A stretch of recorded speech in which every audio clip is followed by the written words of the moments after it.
Hi there folks, and let me thank all those people who've been watching the latest films I've been doing, also the Screen TV show. I'm really appreciative of all that, folks.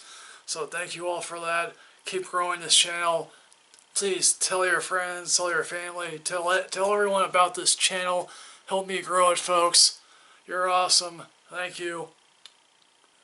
Morgan, and it's directed by Luke Scott, whose father happens to be Ridley Scott.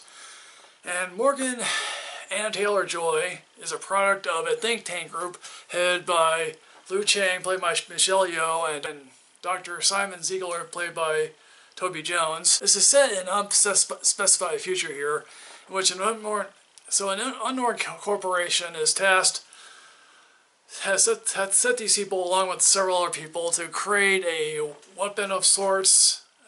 I don't know if it's artificial intelligence or just some superhuman creation.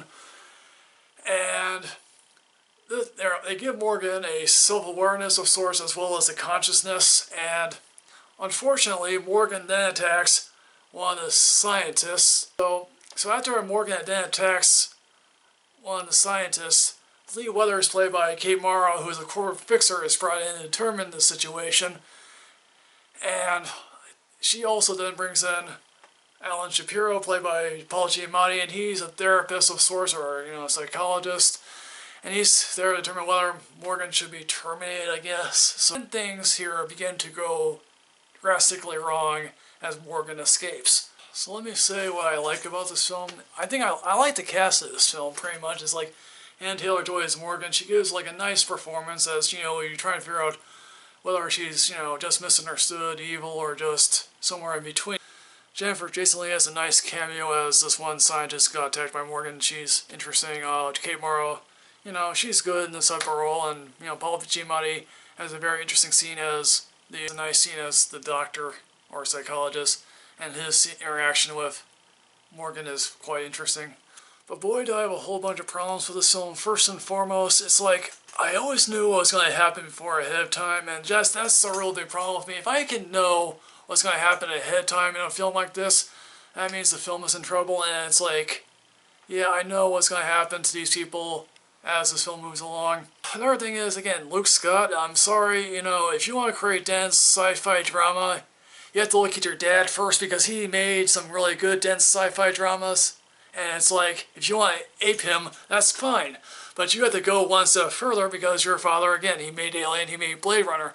You have to go you really have to go one step further in that.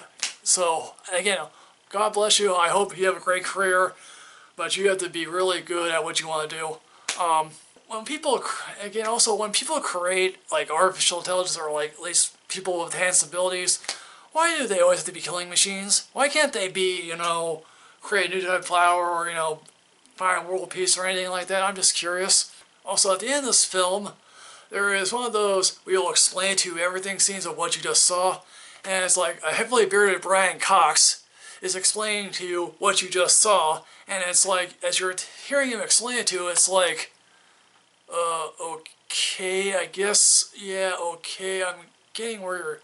It's like, it's so hard to understand what he's saying, or what exactly he's saying.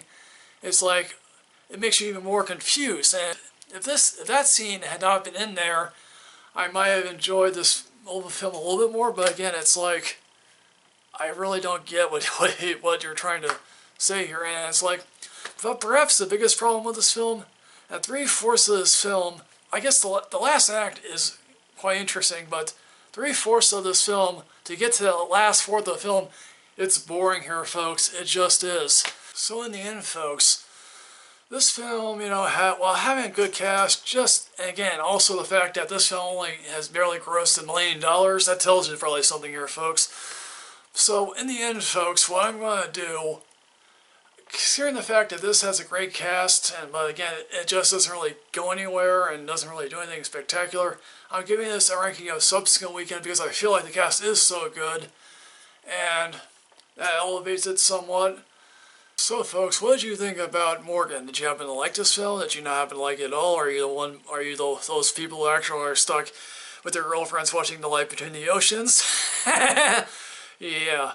Okay, so And also, what is your favorite sci-fi film? Put that below in the comment section below, folks. As always, folks, like, comment, subscribe, and enrich yourself with knowledge, because you're going to be creating wonderful sci-fi films. Yeah, see you later, folks. Yeah.